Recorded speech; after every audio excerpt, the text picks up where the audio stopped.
চলে যাব আমাদের পরবর্তী ঘটনায়।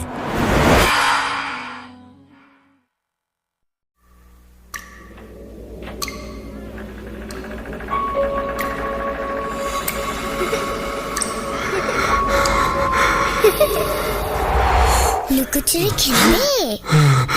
লুকোচুরি তুমি লুকাও, আমি ঠিকই তোমাকে খুঁজে পাবো।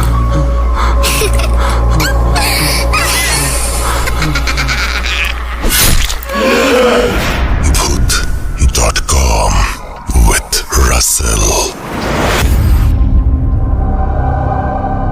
যেভাবে লেখা আছে আমি সেভাবেই পড়ছি। 17 ডিসেম্বর 2003, বুধবার। সময়টা ঠিক সকাল 6:53। স্বাভাবিক আর 5টা দিনের মতো সেদিনও সকালে বাবার হাত ধরে রওনা দিয়েছিলাম মাদ্রাসার উদ্দেশ্যে, কিন্তু পৌঁছাতে পারিনি। বাড়ি থেকে বেরিয়ে খানিক এগোতেই দেখি কাশিমপুর খালপাড়ে প্রায় 15-20 জন মানুষ ভিড় করে দাঁড়িয়ে আছে, আর তাদের মধ্যেই কয়েকজন হম্বিতম্বি হয়ে কিছু একটা খুঁজছে কচুরি পানায় ভর্তি খালটাতে। বাবার কাছে দূর থেকে লোকগুলোকে দেখে পূর্ব পরিচিত মনে হওয়ায় আমাকে নিয়েই হাঁটতে লাগলেন খালপাড়ের দিকে। কিন্তু ওখানে গিয়ে আমি যে আমার জীবনের সবচেয়ে বাজে অনুভূতির সম্মুখীন হতে চলেছিলাম সেটা কল্পনাও করতে পারিনি। বাবা হয়তো লোকগুলোর মুখের দিকে তাকিয়ে কিছু একটা আন্দাজ করতে পেরেছিলেন, তাই আমার হাতটা ছেড়ে দিয়ে একটু কাছে গিয়ে 2-1 সাথে কথা বলে আবার ফিরে আসলেন। দেখলাম তার চোখ দুটো ছলছল করছে। কিছু না বলে বাবা আমাকে কোলে নিয়ে দাঁড়িয়ে পড়েন সেই লোকগুলোর সাথে। বাবাকে একটু ভয় পেতাম বিধায় কিছু জিজ্ঞেস করার সাহস হচ্ছিল না, তাই সবার মতো আমিও কচুরিপানার দিকে তাকিয়েছিলাম। পুরো খালটাই যেন কচুরিপানার দখলে, কিন্তু হঠাৎ একটা অদ্ভুত জিনিস যেন আমার দৃষ্টিতে আটকে যায়। পুরো খালে যেখানে কচুরিপানার কারণে এক বিন্দু পরিমাণ পানির দেখাও মিলছে না, ঠিক সেখানেই নাকি স্পষ্টভাবে ভেসে উঠেছে একটা চেক শার্টের কাপড়। কয়েকজনকে দেখলাম কচুরিপানা সরিয়ে সাঁতরে সেই কাপড়ের কাছে যাওয়ার চেষ্টা করছে। প্রথমে ব্যাপারটা বুঝতে পারিনি ঠিকই, কিন্তু যে মুহূর্তে একজন সেই কাপড়টা ধরে জোরে একটা টান দিল, সেই মুহূর্তে আমার ভেতরের রুহটা যেন কেঁপে উঠল। ওটা শুধু একটা শার্টের কাপড় ছিল না, ছিল টকটকে লাল রক্তাক্ত চেহারার এক ব্যক্তির লাশ। লাশের হদিস মিলতেই যেন চারিদিকে চিৎকার আর আর্তনাদের বন্যা বইতে লাগলো। খালের পানি থেকে লাশটা তুলে আনার পর তার দিকে তাকিয়ে মনে হচ্ছিল মাত্রই কেউ যেন ধারালো নখ দিয়ে আঁচড়ে তার মুখের মাংস ছিঁড়ে নিয়েছে। কিন্তু কে এই ব্যক্তি, আর কেনই বা এমন নির্মমতার শিকার হতে হয়েছে তাকে?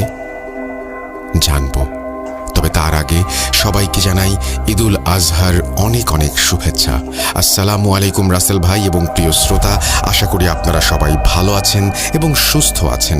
আমি মুস্তফা আলম রোমান আজ আবারও আপনাদের মাঝে হাজির হয়েছি নতুন একটি ঘটনা নিয়ে।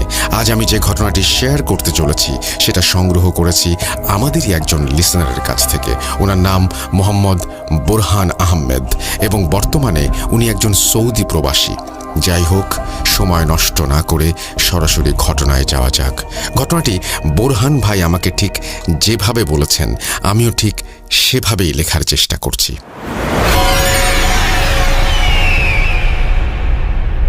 আসসালামু আলাইকুম, আমার নাম মোহাম্মদ বোরহান আহমেদ। আমি সৌদি প্রবাসী হলেও গত রোজার ঈদে 3 মাসের ছুটি নিয়ে দেশে ফিরেছি। কিছু ঘটনা হাতে থাকা সত্ত্বেও গত ঈদে কাজের ব্যস্ততা এবং সময় স্বল্পতার কারণে শেয়ার করার সুযোগ হয়ে ওঠেনি, তাই এবার ঈদ স্পেশাল এপিসোডে একটা ঘটনা শেয়ার করব বলে আগে থেকেই ভেবে রেখেছিলাম। আজ যে ঘটনাটি শেয়ার করব তার কিছু অংশের প্রত্যক্ষদর্শী আমি নিজেই। ঘটনাটি ঘটে আমারই পরিচিত একজন বড় ভাইয়ের সাথে। ওনার নাম মেহেদি হাসান তানভীর এবং উনি পেশায় একজন পুলিশ অফিসার।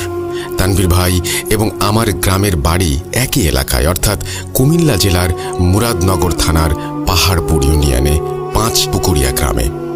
ছেলেবেলায় আমরা একসাথে গ্রামের মাঠে খেলাধুলা করেছি করেছি, আড্ডাবাজি আর ঘোরাঘুরিও করেছি।